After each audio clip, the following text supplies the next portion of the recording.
was working is more or less returning nationals, right, who come back to St. Lucia and they get a job, you know, in their professional, in the field of what they studied. And if they had working experience, right, they know that when you work in those metropolitan countries, you have to be at work at 8 o'clock, right? You have to take a break for 1 hour.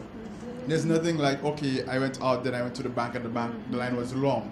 There's nothing like that, you know? Also, when you work in metropolitan countries, you know, the management, they pay attention to detail. That's the next thing. Now, and I'll tell you an example of myself.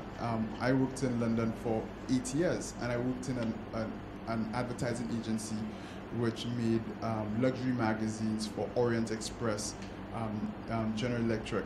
You know, and I was very fortunate to get that job as soon as I graduated, as I was not a national in the UK, right? And even with me having my magazine, that's a magazine, when I wanted to do it, I said to myself, I wanted my magazine to look exactly like GQ. I wanted to look exactly like Cosmopolitan, that same finish. And I went to the Star and I told them, how do you produce a magazine like that? Why is it that the Tropic Traveler looks like that and everybody else's magazine looks mediocre, right? And it's more or less, and it does have an element of cost to it, yes. However, it's just the discipline, especially if you want to take photography. I want it to look that way. I would like it to be professionally done. And my photographers are St. Lucians, right? Every single thing in that magazine is 100% Lucian.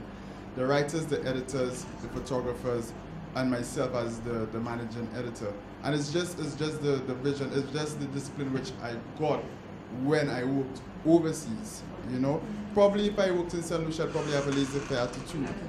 Right? Be like, okay, and yeah, I agree with you, not necessarily, but it depends on where you go to work. You know, if you produce whatever item of work, somebody will say, hey, gasa, that good, just give it to me as is. But we as a nation, we need to pay attention to detail. We need to pay attention to what we say, you know, especially when it comes to the media, especially when it comes to the ministers, you know. They just talk haphazardly, you know.